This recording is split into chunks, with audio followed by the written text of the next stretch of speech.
को ठगा है, इन्होंने बिरसा मुंडा के शहादत को ठगा है, इन्होंने सिद्धू कानू को ठगा है, इन्होंने नीलांबर पीताम्बर को ठगा है, इन्होंने झारखंड के तमाम क्रांतिकारियों को ठगा है मेरे साथियों। और साथियों, लोग लगातार सवाल करते हैं कि कहां से लाएंगे 81 विधायक और 14 सांसद।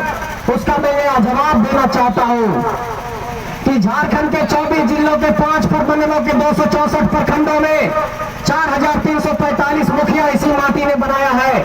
536 जिला परिषद इसी माटी से बने हैं। तो जो माटी 5000 के लगभग मुखिया बना सकता है, 600 के लगभग जिला परिषद बना सकता है, वही माटी 81 विधायक और 14 सांसद भी बनाएगा मेरे साथियों। तो ये कहना चाहते हैं आप सबको। मेरे साथियों, एक बात और का ऐलान यहां से करना चाहते हैं कि झारखंड में जहां भी जमीनें ली गई हैं, चाहे वो हिंडाल्को में लिया गया हो, चाहे वो कोल खनन की परियोजना में कहीं लिया गया हो, चाहे गोड्डा में अडानी ने गोड्डा में लिया हो, चाहे बड़कागांव में एनटीपीसी ने लिया हो, चाहे कोडरमा में वहां पर बांजेडी में केटीपीएस ने लिया हो, डीवीसी ने लिया हो, तो झारखंड में जहां जहां जमीनें ली गई हैं वहां पर स्थानीय लोगों को नौकरी भी नहीं मिली है। इसको लेकर के भी आवाज बुलंद होगी, क्योंकि सरकार ने कहा है कि हमने विधेयक बनाए हैं 75% नौकरी स्थानीय लोगों को देंगे, लेकिन नहीं मिल पा रहा है मेरे साथियों।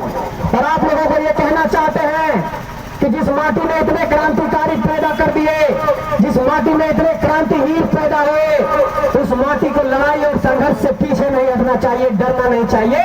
इसलिए तमाम नौजवानों को ये कहना चाहता हूँ कि धरती में चाहे तिलका मांझी हो, चाहे वीर बुद्धू भगत हो, चाहे सिद्धू कानू हो, चाहे बिरसा मुंडा हो, चाहे निर्मल महतो हो, चाहे रघुनाथ महतो हो, इन लोगों से प्रेरणा लीजिए और इनके नक्शे कदम पर चलते हुए झारखंड को बचाने का संकल्प लीजिए मेरे साथियों।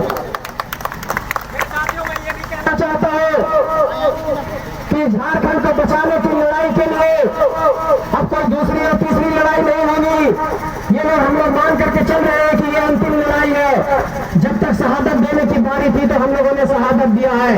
सामने जहां पर पीछे प्रतिमा लगी हुई है, ऐसे लोगों ने इस माटी के लिए शहादत दिया है। मैं ये कहना चाहता हूं कि अब हक लेने की बारी है। बार बार शहादत नहीं देते रहेंगे। अब इस माटी को हक चाहिए, अब इस माटी को नौकरी चाहिए, इस माटी को अधिकार चाहिए मेरे साथियों।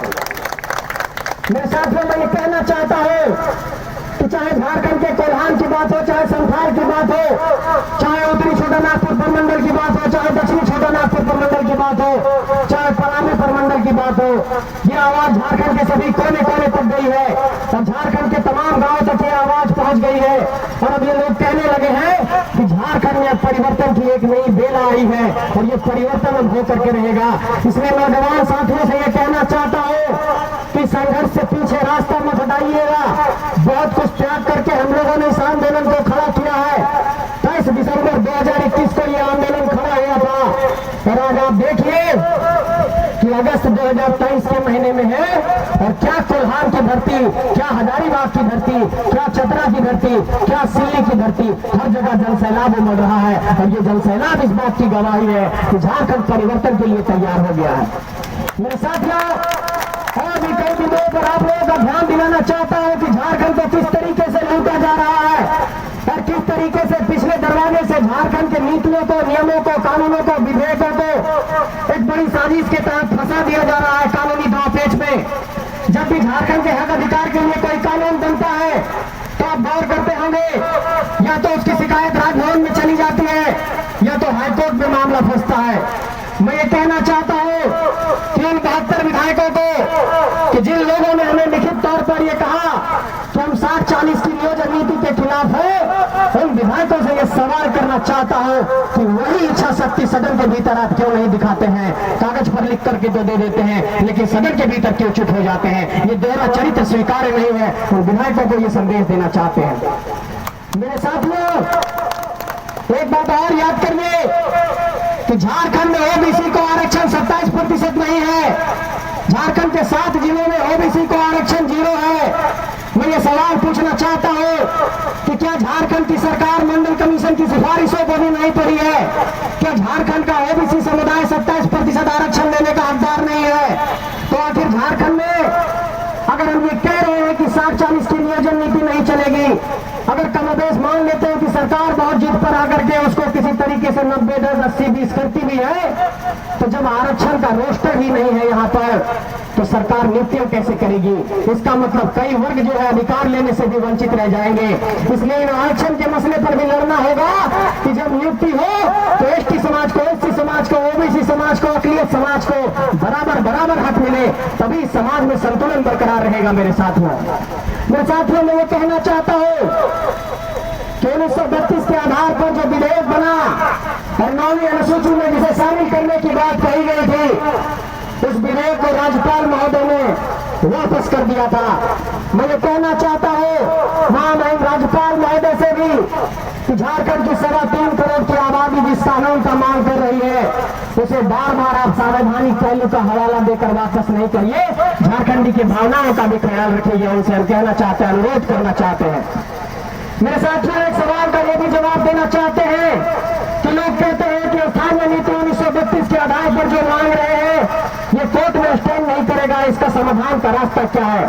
साथियों हम लोगों ने सभी भाषणों में, सभी मंचों में इस बात का वकालत किया है और ये कहा है कि 1932 के जो पूर्व के सर्वे रहे, चाहे 1908 का सर्वे रहा हो, चाहे 1932 का सर्वे हो, और चाहे उसके पश्चात के 1954 का सर्वे हो, चाहे 1964 का सर्वे हो, चाहे जिला आधारित अंतिम सर्वे हो, हम लोगों ने कहा है कि 1932 का सर्वे एक रिविजनल सर्वे है, उससे कई एरिया कवर होता है, लेकिन जो एरिया 1964 में कवर होगा वहां पर 1964 को भी मानेंगे, जहां पर जिला आधारित अंतिम सर्वे होगा वहां पर वो भी मानेंगे।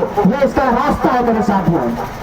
एक सवाल और लोग कहते हैं जो बाहरी ताकत यहाँ पर है, वो ये कहते हैं कि ये झारखंडियों की मांग जायज नहीं है, वो झारखंडी लोग जो है गैर संवैधानिक बात कर रहे हैं। मैं ये सवाल पूछना चाहता हूँ कि आप अनुच्छेद 371 को पढ़िए संविधान का, उसमें ये लिखा हुआ है कि नागालैंड में सिर्फ नागा लोग ही जमीन खरीद सकते हैं। 371 डी में ये लिखा हुआ है कि आंध्र प्रदेश की नौकरी में आंध्र प्रदेश के लोगों को प्राथमिकता मिलेगी। तो मैं ये सवाल करना चाहता हूँ कि अगर 370 की धारा हट सकती है तो 371 में झारखंड को शामिल भी किया जा सकता है, उस पर सरकार पहल करे। और जिस तरीके से मानसून सत्र देश की सबसे बड़ी पंचायत में चल रहा है, उन 14 लोकसभा सांसदों को ये संदेश भेजना चाहते हैं कि झारखंड के भीतर जो इतना बड़ा आंदोलन चल रहा है, इतनी बड़ी जो आवाज गूंज रही है, इस आवाज को देश के सबसे बड़े पंचायत, लोकसभा और राज्यसभा के भीतर भी रखिए कि झारखंड की एक बहुत बड़ी आबादी वहां पर स्थानीय नीति और नियोजन नीति की मांग कर रही है। और मैं ये कहना चाहता हूँ और सिल्ली की धरती से ये कहना चाहता हूँ कि 9 और 10 अगस्त को आदिवासी दिवस भी मनाया जाना है और इस झारखंड को आदिवासी और मूलवासियों ने मिलकर के संवारा है और सींचा है। और जिस तरीके से मणिपुर में आदिवासियों के साथ अन्याय हुआ, जिस तरीके से 77 दिनों के बाद इस देश के वजीरे आजम, इस देश के माननीय प्रधानमंत्री की आवाज खुली और उन्होंने कहा कि मेरा हृदय बहुत द्रवित है, मेरा हृदय जो है सो पीड़ा से भर गया है। उन लोगों से भी ये सवाल पूछना चाहता हूँ कि 77 दिनों तक जब आदिवासियों पर लाठियां चल रही थी, गोलियां चल रही थी, मारकाट हो रहा था, तो आप लोग कहाँ थे? सदन के भीतर इस पर चर्चा क्यों नहीं होती है? सांसदों को निलंबित क्यों कर दिया जाता है? इसलिए झारखंड के 14 लोकसभा के सांसदों, 6 राज्यसभा के सांसदों, आप लोगों को ये संदेश भेजना चाहते हैं कि झारखंड की ये जो जनभावना है, स्थानीय और नियोजन नीति की जो मांग है, उसको सदन के पटल पर रखिए और झारखंड की आवाज को देश के सबसे बड़े पंचायत, लोकसभा और राज्यसभा के भीतर भी रखिए, तभी झारखंडी ये मानेंगे कि आप झारखंड से जो चुन करके आए हैं झारखंड के बारे में सोचते हैं।